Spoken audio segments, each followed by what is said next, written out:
Gold against US dollar yesterday has dropped in value, and we can see that the price after reaching 2586.24 made a retrace, which was expected based on the smaller time frame, 4-hour time frame and 1-hour time frame, where I have shared the details with traders what is the breakout and what is the target.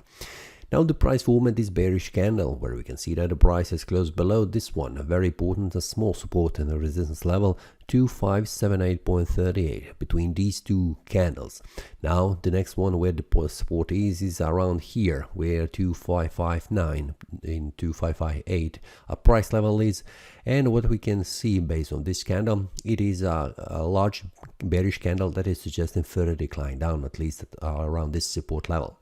Now we can see that this day has started as a bullish candle, but on a smaller time frame, 4-hour time frame and 1-hour time frame, it's much more clearly visible how the price is behaving, and it looks much more bearish, and there is a very important resistance level in front of the price. If it breaks above, it will suggest further rise in value, but if it declines below this one, a small support on the 4-hour time frame and a 1-hour time frame, it will suggest further decline down. This will be shared to the traders during the day where the price is heading, and also when the price makes a bearish breakout or bullish breakout. For now, we can see that the price has gone outside of this indecision range area. It is a bullish one, but there is a high probability for the price to make a retrace back down.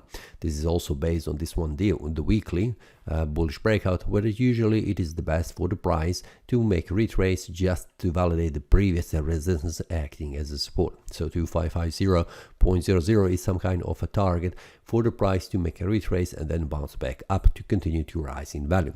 Will that happen? It is much important to see what happens on the smaller scale, on the small 4-hour time frame, 1-hour time frame, how it looks, and then we'll see will the breakout happens on the bearish side or the bullish side. This is all for today. See you next time and happy trading. That is all from today's analysis. I hope you enjoyed. If you have any question, feel free to leave a comment. If you like the analysis, click the like button and subscribe. See you next time and a happy trading.